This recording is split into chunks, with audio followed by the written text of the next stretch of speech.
ये बन रही है जनाब टिक्का, लेकिन हांडी में। अब इसी टिक्के से ना दो डिशेस कैसे बनाई जाएंगी, यानी टिक्के के ही दो जायके होंगे। एक जो सिंपल देसी तरीका होता है जैसे पाकिस्तानी लोग खाते हैं वो वाला बनेगा, और दूसरा जो है ना उसमें हम दे देंगे चाइनीज़ टच, तो थोड़ा सा वो डिफरेंट हो जाएगा।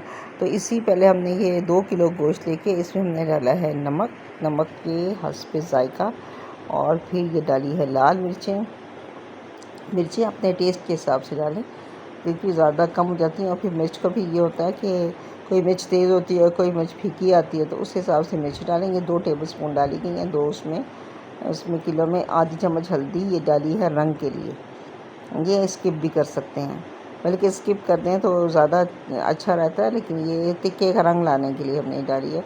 और 1 टीस्पून भर के हम डाली काली मिर्च।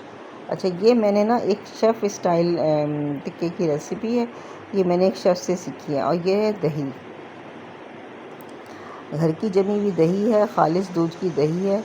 तो ये हमने 2 बड़े चम्मच तकरीबन पाव के लगभग दही डाली है। जैसे 1 पाव तो होगी ये दही, 1 पाव दही डाली है 2 किलो गोश्त में। और ये जैसे हंग कर्ड नहीं होती है, बिल्कुल इतनी गाढ़ी है, पानी नहीं डाला।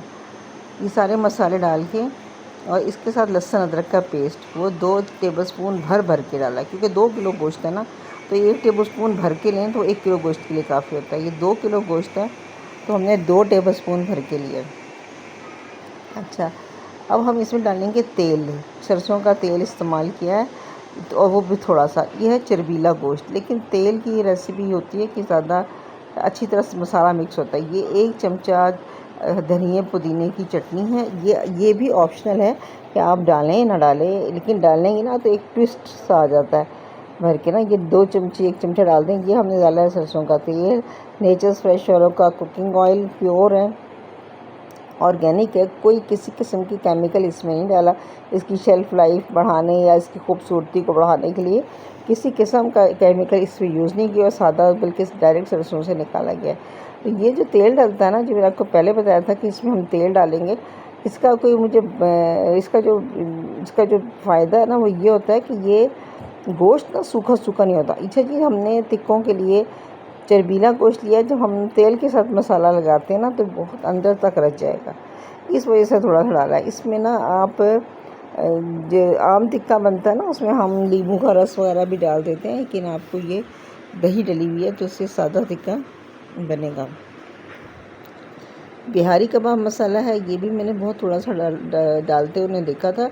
ये भी कबाब जो मसाला होता है ना, इससे भी एक ट्विस्ट भी आता है और ये ज़रा गलने में भी आसान हो जाता है।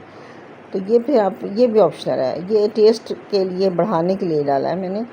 ये फिर ये बस डाल दें और इसके बाद इसको फिर मिक्स कर लें, अच्छी तरह मिक्स कर लें। और जब ये मिक्स हो जाएगा तो हमने लेनी है मट्टी की हांडी। ये टिक्का बनेगा मट्टी की हांडी में, तो इसका सौंधापन और इसकी खुशबू और इसका टेस्ट जो है ना बिल्कुल फ़र्क होगा जिसे आप कुकर में पकाते हैं। तो पहले मिट्टी की हांडी में डाला हमने, चर्बी बिछाई हमने, गोश्त में से चर्बी निकाली थी। तो ये बिल्कुल ना ऑयल फालतू या घी फालतू नहीं डलेगा, ये अपने ही चर्बी में पकेगा। जो चर्बी होती है वो बिल्कुल भी नुकसान नहीं देती मैदे के मरीज़ों को। और इससे पता इस तरह चलता है कि जब हम जो रिफ़ाइंड ऑयल, ये जो प्रोसेस्ड ऑयल डालते हैं ना, तो ज़रूर जलन होगी, भारीपन होगा, बदहज़मी होगी। लेकिन ऑर्गेनिक चीज़ें जैसे सरसों का तेल है, जैसे ये चर्बी है, ये डालें, थोड़ी मिकदार में डालें। इससे कुछ भी नहीं होता, हाज़मा बहुत बेस्ट रहता है और ये जिस्म में जाके लगती है।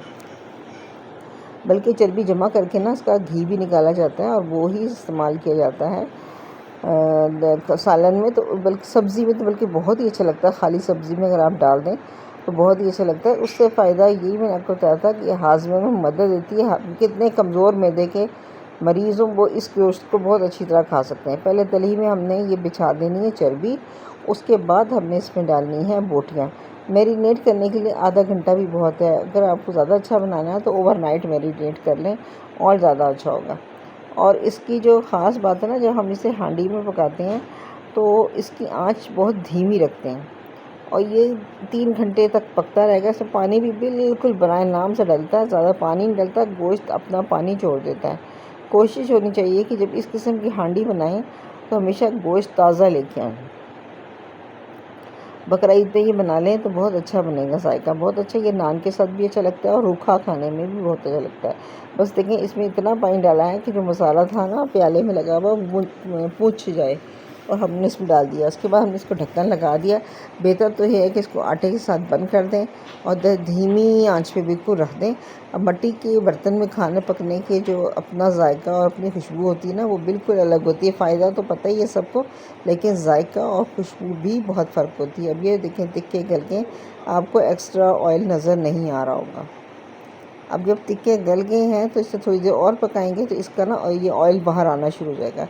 और ये गले हुए भी हैं, इसको आप हाथ से तोड़ के देखें बिल्कुल गले हुए हैं। 3 घंटे तो पकाए हैं, इसको ओवरनाइट मैरिनेट किया और 3 घंटे पकाया। तो ये डिश टाइम तो लेती है लेकिन इसका जायका बहुत अच्छा होता है। अच्छा, अब ये इतना जो पक गया था ना वो अलग निकाल लिया। अब ये निकाला है हमने चाइनीज़ इसमें देने के लिए टेस्ट, तो थोड़ा सा इसी तिक्कों में से अलग कर लिया है। ये प्याज, आधी प्याज देके इसके परत से निकालिए, मोटा मोटा काट के। धनिया है और साथ लहसुन है। और ये देसी घी डाला है, इसमें देसी घी डालें या डालें बनास्पति घी तो ज़्यादा अच्छा टेस्ट आता है। और वो लहसुन काट के बहुत बारीक काट के और हल्की आंच पे इस पर डाला गया। जब वो थोड़ा सा कलर बदल गया, ट्रांसपेरेंट हो गया, तो ये कटी हुई प्याज डाली है। इसको बहुत ज़्यादा नहीं पकाना है, इसको हमने खड़ा रखना है। तो लहसुन को भी, लहसुन जो है ना के साथ ही इसका कलर आ जाएगा। अब इस प्याज में डाल दिया है हमने ज़ीरा, 1 टीस्पून भर के ज़ीरा डाला है। इसे ऊपर नीचे कर लें। ऊपर नीचे करने से ये है कि ज़ीरा अच्छी तरह भुन जाएगा। फिर डालेंगे इसमें हरा धनिया।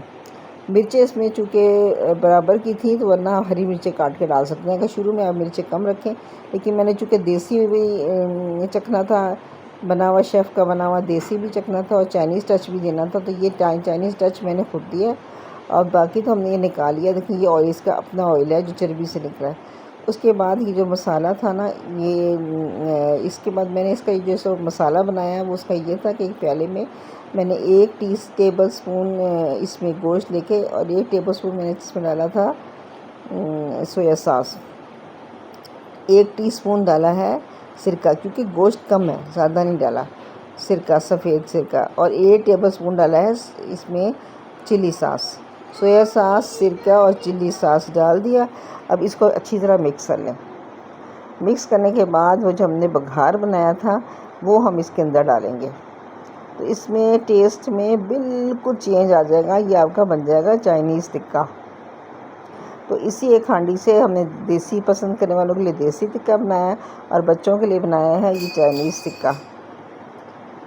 और ये देखें ये इसमें डाल दिया, बस इसको मिक्स करना है और ये लाजवाब किस्म का टिक्का तैयार हो जाएगा। चाइनीज़ पसंद करने वाले लोगों के लिए ना तो ये ज़्यादा अच्छा है। और दूसरी तरफ बन गया है देसी फूड पसंद करने वालों के लिए देसी टिक्का। और ये 2-3 सॉसेस डालें और बघार लगाने के साथ बिल्कुल ही जायका उसका फ़र्क हो जाएगा। इसको ज़रूर ट्राई कीजिएगा और ट्राई करके कमेंट्स में मुझे बताइएगा कैसा बना। इसको आप चिकन के साथ भी बना सकते हैं, ज़रूरी नहीं कि बोनलेस हो। बोन वाले चिकन, होल चिकन, पूरा चिकन लेके भी आपको बिल्कुल इसी रेसिपी से ये सब कुछ बना सकते हैं। लेकिन उसका टाइम जो है ना वो आधा से भी कम लगेगा क्योंकि चिकन जल्दी गल जाता है। ये है वो देसी टिक्का, देसी पसंद करने वालों के लिए, और ये है चाइनीज़ खाना पसंद करने वालों के लिए चाइनीज़ टिक्का।